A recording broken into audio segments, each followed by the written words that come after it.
네. 물론 지금 저희가 그 12.3 계엄에 집중하고 있는 건 맞는데 네.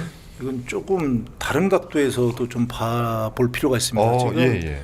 어떤 면에서 보면은 지금 1년에 12월 3일을 중심으로 한 그 전후 관계가 거의 밝혀진 게 없습니다. 제가 예. 누누이 말씀드리지만 이 관계를 저희가 정권이 바뀌면 이걸 갖다가 저희가 정말 정밀하게 광범위하게 조사를 해야 됩니다. 아무리 시간이 걸려도 팀을 만들어서.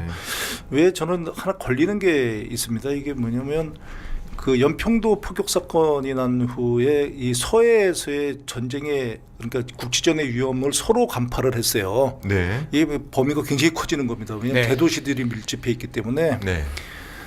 그래서 만약에 그때 정보당국에서 만약에 다음에 국지전 또는 북한이 도발을 한다면 동부전선이 될 것이다 그렇게 예상했습니다. 동부조선도 그러니까 지금 말씀하신 3군단 쪽이 아니고 네. 2군단 쪽이 될 것이다. 이게 화천 지역이거든요. 네. 왜 그러냐면 그쪽 지역의 지역은 굉장히 광범위하지만 말씀드렸듯이 훈련받듯이 험준하고 이게 인구 밀도가 낮아요. 네. 전쟁을 굉장히 크게 사실 벌여도 전투를 굉장히 크게 벌여도 희생이 의외로 좀 그런 걸 피해갈 수. 군유는 희생이 크죠. 네. 그런데 이게 지금 영연백이나 예를 들어 관 같은 종유관 같은 걸 갖다가 좀 준비했던 게 뭐 통상적인 것 빼고 한 3,000개, 4,000개를 준비를 하려고 그랬던 거 아니겠습니까? 네.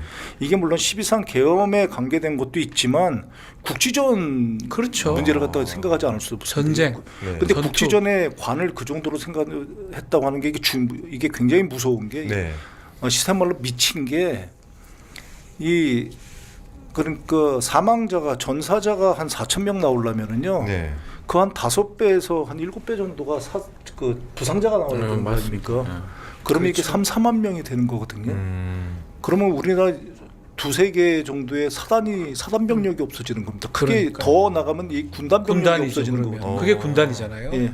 그 병력의 손실이 발생할 수 있다는 그걸 예상하고 네. 했다고 한다면 적어도 그러니까 보통 전투를 치르면 10분의 1 정도가 군이 이제 10% 정도가 네, 손실이 네, 발생한다고 사상자가 발생한다고 했을 때 50만이 동원되는 군입니다.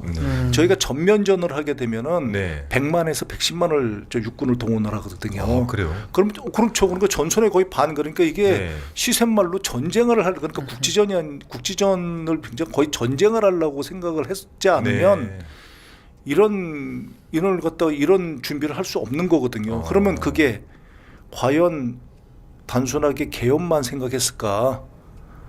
저는 그렇지 않다고 그 이상이다. 보거든요. 그 이상도 있다. 그러니까 이게 네. 이 전쟁을 빌미로 해서 계엄이 되죠, 사연이. 네. 그러면 상당히 이 전쟁 몰이를 해가지고 자기네들의 그런 의도를 갖다 관철한다면 이게 영구집권 가능한 그러니까 이 시나리오도 노상원의 있었거든요. 수첩에도 사실 네. 그런 내용들이 네. 좀 나오고 어젠가요? 그젠가 밝혀진 것 중에 AH-64 그러니까 아파치 헬기 아파치 헬기 전방적으로 보내서 네. 그것도 기술을 적이 볼 수 있는 높이까지 올라가게 이런 지시를 내렸다라는. 계속 북한이 대응하도록 유도를 한 거거든요. 네. 반응하도록. 아파치 헬기 비행 같은 경우도 눈여겨봐야 될 부분이요. 네.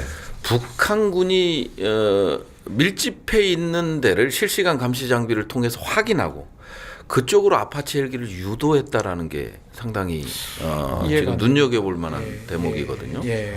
실질적으로 네. 이게 아파치 헬기를 운용할 때 있어서 항공기를 운용하는데 일반 통신으로 그러니까요. 하는 경우는 없거든요. 들으라는 거잖아요. 들으라는 거죠. 우리가 공격할 테니까 들으라는 거잖아요. 그래서 적 타격 네. 지시를 내리고 그 다음에 이제 실시간 감시 장비를 통해서 그쪽으로 유도를 하고 네. 이런 것들이 지금 이 현실의 작전에서 이해가 안 되는 거예요. 이게 어디까지가 계획됐는지 모르겠지만 네. 이 전쟁이라는 걸 갖다가 그러니까 굉장히 쉽게 생각하고 저희가 굉장히 한 70년 정도 전쟁이 없는 국가잖아요. 네네네. 하나 명심해야 될 거는 우리가 전쟁이 일어나서 전면전 그래가지고 뭐 대규모 포격전이 일어나기만 해도요. 저희 나라는 지금 2025년에서 53년으로 돌아가는 겁니다. 그렇죠. 북한은 75년에서 53년으로 돌아가는 겁니다. 피해가 감당 못할 피해가 온다니까요. 네. 그러니까 우리가 상상할 수 없는 피해를 갖다 아무렇지도 않게 계산하고 지금 하고 있는 거라니까요. 자기들 이익을 위해서 범죄 감출. 근데 그러면 이게 너무 크니까 네. 우리 민주당 내에서도 그리고 우리 야당 지지하고 지금 그 국가를 걱정하시는 분들 중에서도 이 범위가 너무 크니까 안 보이는 거예요 지금. 아우, 이 국가의 피해가 이게 이렇게 어마어마하구나.